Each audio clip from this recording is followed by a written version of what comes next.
Pokemon, the game where you catch, raise, and fight monsters for sport. These games have consistently been the top dogs of the monster catching genre, even if the games themselves haven't been so consistent. There's really only one option after being the best of the best for so long. Put focus into making high quality, finished games? No, of course not. The next step is to start taking over every other genre of game. Introducing Pokemon spin-offs. A lot of these are actually really good, and some of them exist. You got the Mystery Dungeon series, which I've sunk countless hours into. There's the Ranger series, also pretty solid. There's Coliseum, which is the closest these games get to the main games. Can't forget Snap, which I've played on the channel already. And the forgotten Pokemon Conquest, which I'll make a video on later called The Pokemon Game No One's Played, or something like that. But we're not here to talk about those games. We're talking about Pokemon Rumble. All of them. All of the Pokemon Rumbles. A lot of people think that PUBG was the first Battle Royale game. Unless you're a nerd who knows that Minecraft Hunger Games, that was actually the first Battle Royale. What you don't know is that in 2009, the real first Battle Royale game came out on the Wii. This is Pokemon Rumble, the eldest of 5 Rumble games. Ah, yes, how to properly hold the Wii remote. Thank you, Pokemon, thank you. In this game, you play as a wind-up toy and fight your way through stages before challenging the Battle Royale of each world. Now, watch how I do this. The best way to beat this game is to target the largest opponent to truly assert dominance and form this sort of hierarchy where you're at the top. Ooh.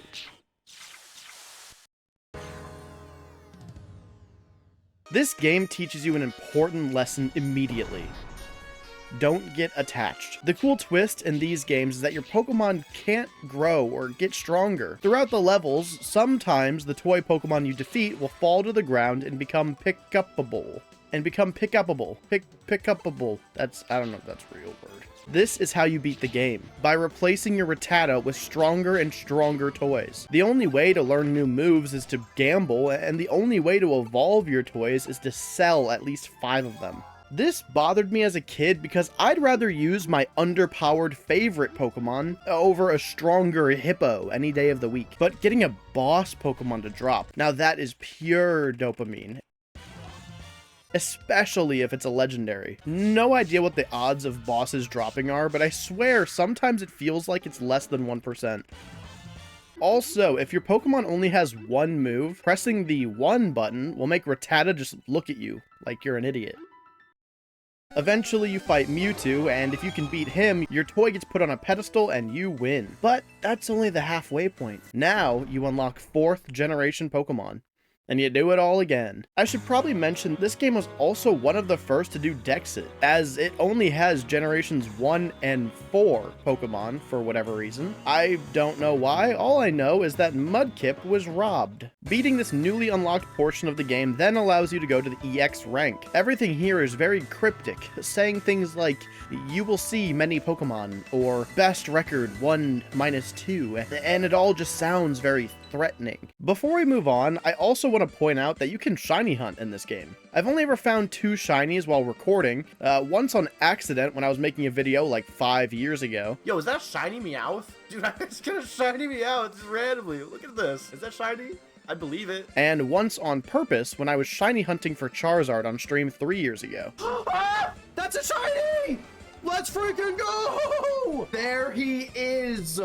I did this one using the Pokemon Rumble Weekend mod, which was created by shiny hunters for shiny hunters. Luckily, if you defeat a shiny, it is guaranteed to be pick-upable. 2 years after Pokemon Rumble, Nintendo said, let's do it again, and released Pokemon Rumble Blast on the 3DS. This game included all Pokemon from generations 1 to 5, which is really cool. At this point, all the games kind of merged together for me. It's kind of hard to tell them apart. I mean, these two literally have the same exact generations in them. The only difference is that this one's on the Wii U. Anyways, I replayed the 3DS one, and I'm pretty sure I remember it being pretty good. There's this awesome opening cutscene featuring Reshiram, my beloved, and the other guy, Zekrom, and they're all fighting with the Generation 5 starters. This one really hammers in the fact that you're a toy, since it starts at a toy store. Please don't ask me why none of the Miis have heads. And look, this one has a head, and it's perfectly normal. You start as Pikachu this time, and you get all the Unova starters in the tutorial level, as well as Victini.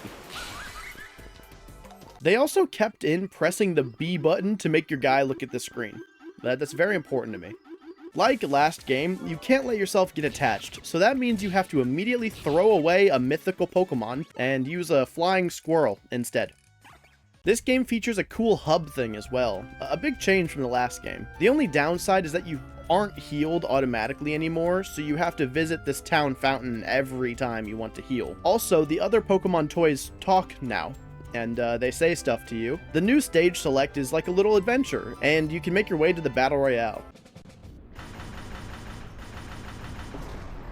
It's the same thing, except this time there's no time limit, so I guess that makes it easier. Alright, enough of that. The two Rumble games I've talked about so far are widely considered the two best games in the series. So with that, we move on to Pokemon Rumble U. This is the one I put the second most hours into. You start off with a simple scene of a delivery happening at a Pokemon store, when all of a sudden,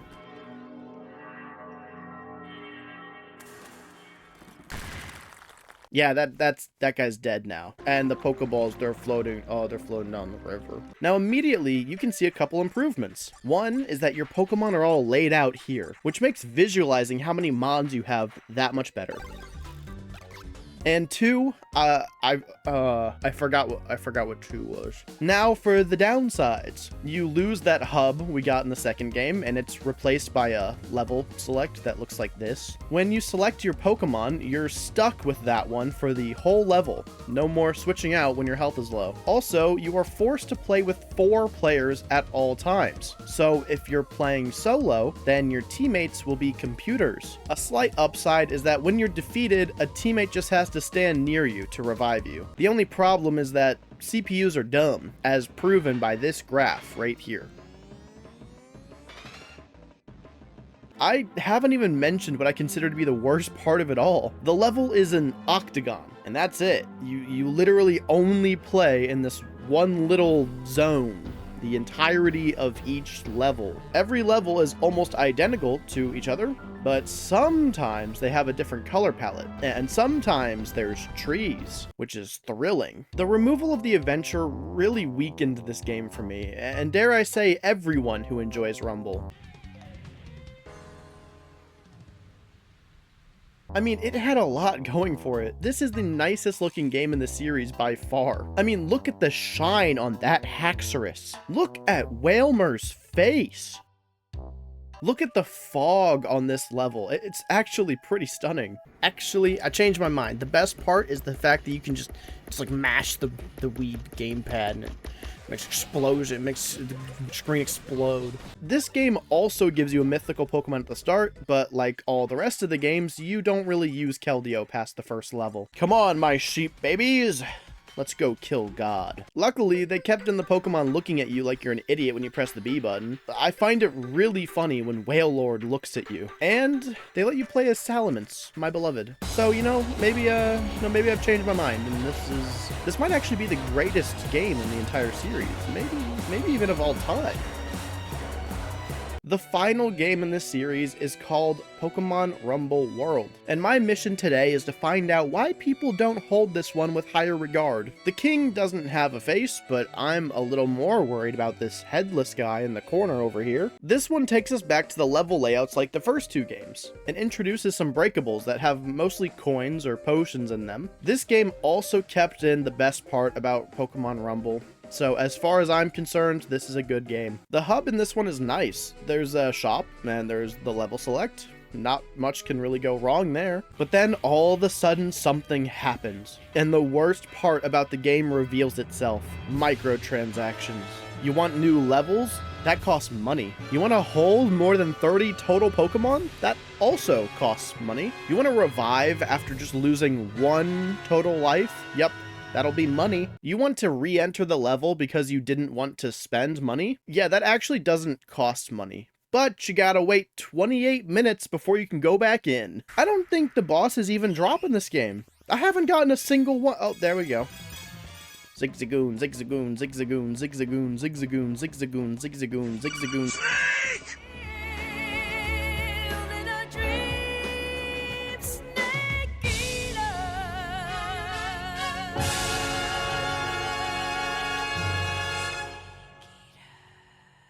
They removed the battle royales again. You just kind of climb a magician's tower in this one. Also, there's Mega Evolving now.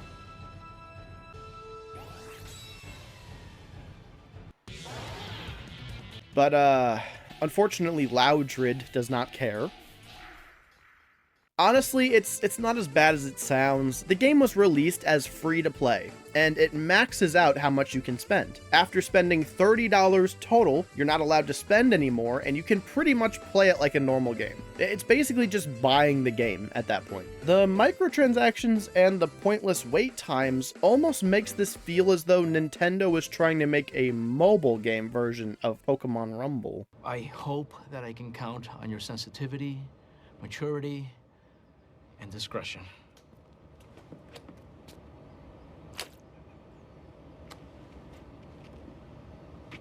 Why? Yeah, they made it into a mobile game.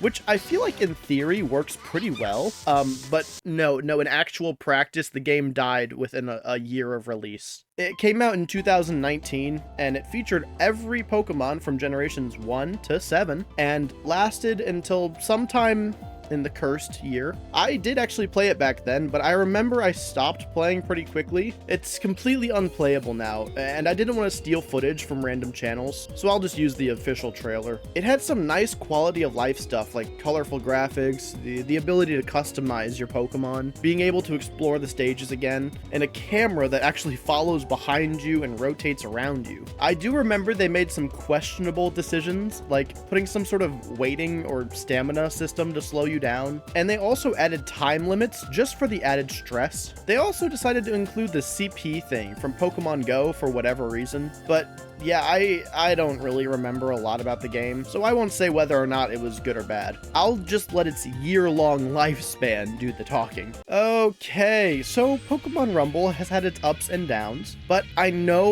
we all see the best way to fix the game. That's right, make one last Pokemon Rumble game. Call it Pokemon Rumble Generations. Put every Pokemon in it. Make the graphics look clean and sparkly, like Legend of Zelda Echoes of Wisdom or Super Mario RPG. Those look great. Either make it a remake of the first one, or, it's just an idea, create a brand new one that you can explore. Make sure there's exploration elements. Do not add microtransactions. Don't put a silly wait time. And don't make the Pokemon talk. And then boom, you got yourself a game that me and at least 3 other people will purchase on release. Thank you for coming to my Pokemon talk.